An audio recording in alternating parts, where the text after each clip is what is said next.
advancing hose into an apartment that's off of a narrow hallway is a little bit different than stretching hose into our routine single-family dwelling fire.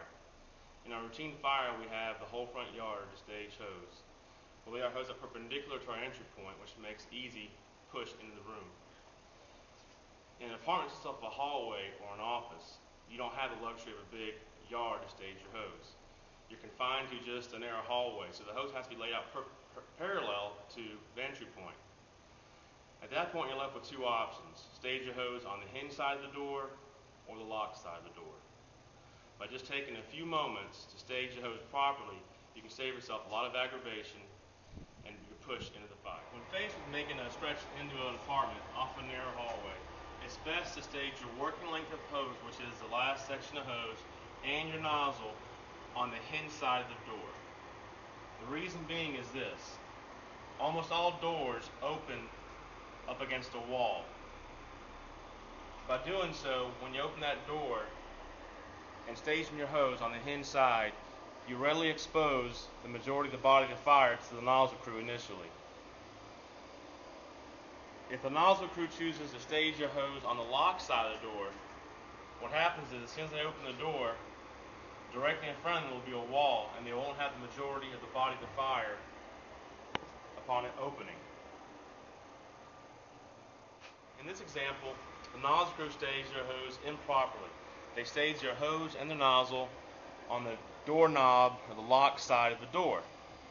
What you'll see here as they make their advancement into the fire room and turn back to the main body of fire, the friction point and the increased difficulty in advancing the hose.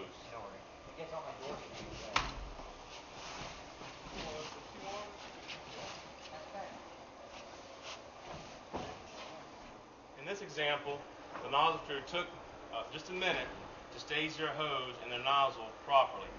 They staged the nozzle a foot or two behind the hinge side of the door. They've got their working length and a U right behind them and the first coupling right next to them, so they have access to that full first working length. When the door is forced open or opened, they automatically immediately have access to the main body of fire, and because their hose is in a straight line behind them, the subsequent push into the fire is made very easily. Go ahead, guys, make your push.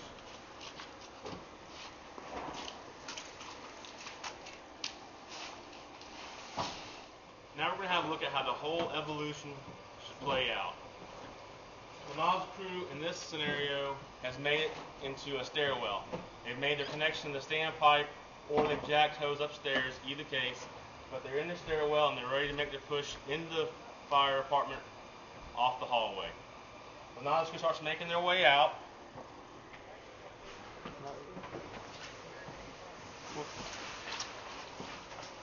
The nozzle man identifies the fire room and goes past to the hinge side. At this point, they start jacking their hose to give themselves their slack all on the hinge side.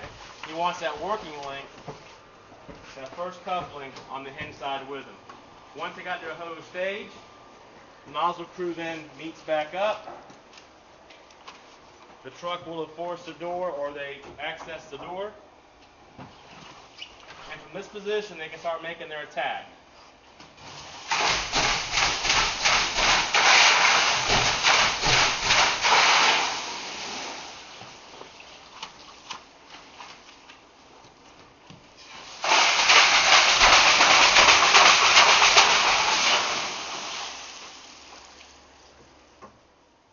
One final note, this technique is not to be used only on high-rise firefighting.